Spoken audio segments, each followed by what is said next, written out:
On behalf of the people and government of Zimbabwe, my family and indeed on my own behalf, I congratulate the Zimbabwe Defense Forces for the achievements made in advancing peace, unity, and development of our beloved motherland, Zimbabwe.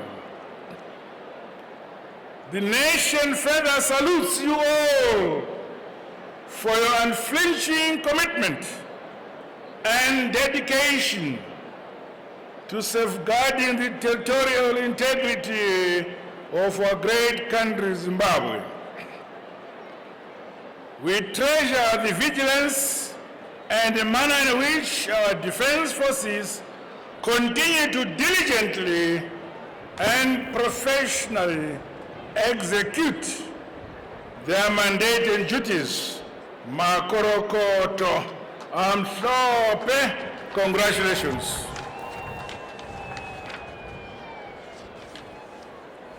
As we commemorate this year's celebrations, the broader environment is characterized by glaring limitations in the international peace and security architecture. Further, among other new types of security threats, the world is witnessing an upsurge of terrorism and cross-border crime, coupled with undue foreign interference in the internal affairs of countries, especially for us in the global South and East. This brings to the fore the need for robust military systems and defense forces that are continually evolving. In this regard, there remains a strong need to enhance not only our domestic military systems, but across border military and security cooperation. As such, and in the context of the long-standing spirit of unity and oneness that forms the bedrock of the SADC region, I extend a special and hearty welcome to the delegation of the South African National Defense Forces, which has joined us today, led by the Chief of the South African National Defense Force, General Rudzani Maphanya. By the same token, I also acknowledge the presence of representatives from the Malawian Defense Forces who are on a benchmarking visit led by the Deputy Commander of the Malawi Defense Forces, Lieutenant General G.A. Jafu. The participation of members of the defense forces from sister republics at our national events is a strong statement of unbreakable people-to-people bonds which transcend all spheres of our life, extending to the defense and military sector. Our ties are historic and were further strengthened during the fight for the liberation and independence of our respective countries. SADC is indivisible, united, and is one. Comrades and friends, the choice of Rufaro Stadium invokes sentimental memories. It was at these historic grounds that on the eve of 18 April 1980, when the Union Jack was lowered and the Zimbabwean flag hoisted, That symbolic act marked the birth of an independent and free Zimbabwe. It ushered us into a journey of yet again charting our own course and our own destiny as a free people. It was also in surrounding residential suburbs, such as Mbare and Highfields, where many of our citizens were brutalized for their resistance and rejection of the racist colonial administration.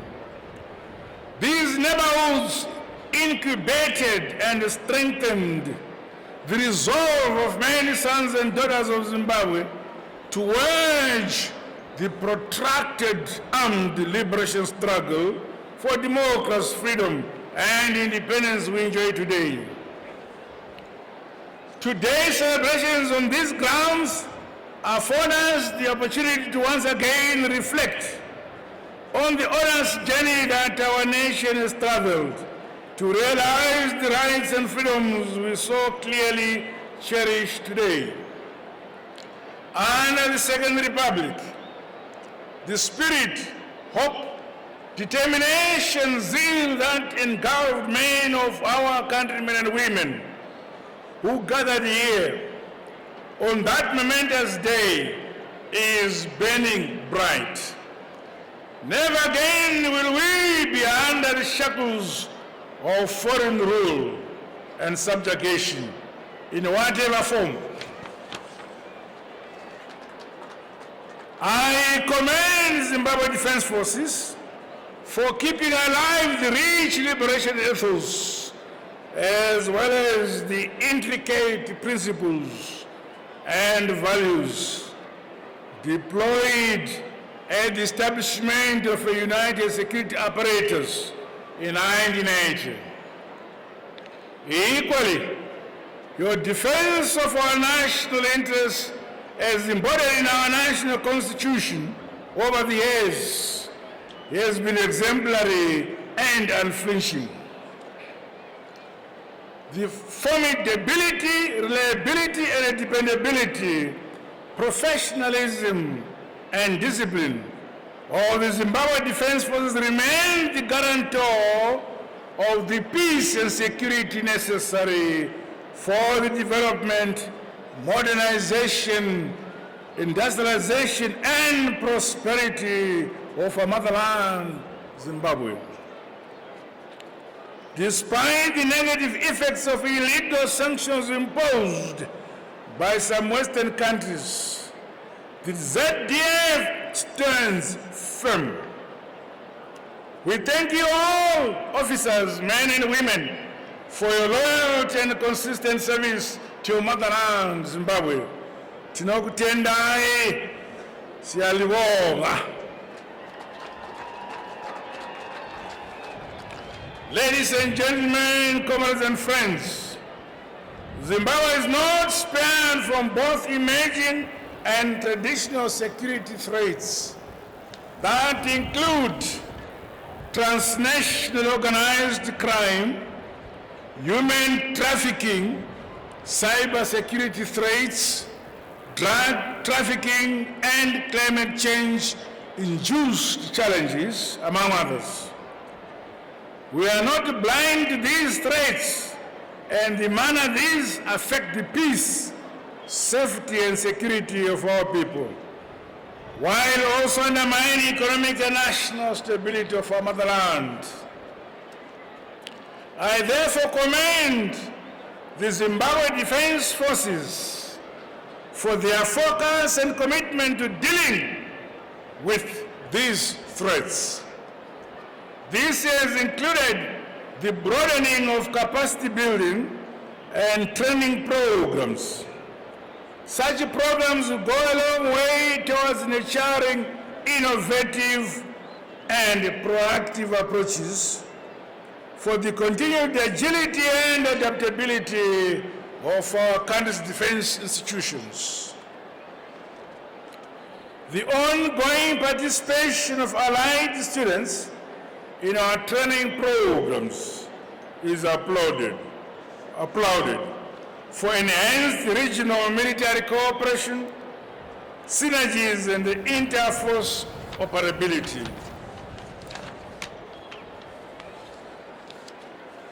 Beyond Africa, Zimbabwe is grateful for the long-standing support we are receiving from our fraternal friends and partners, such as the People's Republic of China, the Russian Federation, India, Indonesia, Malaysia, and Pakistan, in the form of training, exchange programs, as well as other forms of backing in defense and security spheres. They were with us in our quest to attain independence and freedom. They are with us today.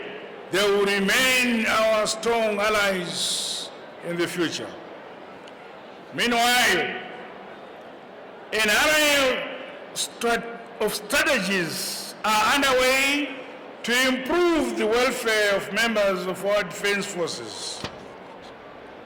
Non-monetary incentives and benefits, such as civil service housing loans and the civil service vehicle purchase schemes, have been extended to members of defense forces.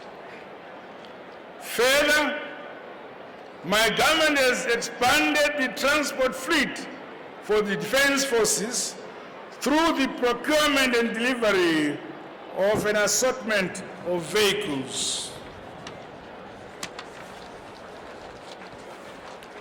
Over and above housing units that are ready for occupation, government will soon be embarking on the construction of 3,000 housing units for members of Zimbabwe Defense Forces. This is part of the comprehensive program by my administration to increase affordable housing stock throughout the country. Similarly, health care for members of the defense forces is of critical importance for their general upkeep. My government is committed to make sure that all military hospitals and health institutions have requisite modern equipment and adequate medicines. The construction of the Defense Forces Rufaro Hospital at Manyame Air Force Base is being accelerated. Comrades and friends, in peace times, defense forces remain a critical cog in our national development agenda. I therefore congratulate the Zimbabwe Defense Forces for living up to our national philosophy that says, Nyika igotongwa igonamatirwa. Hallelujah.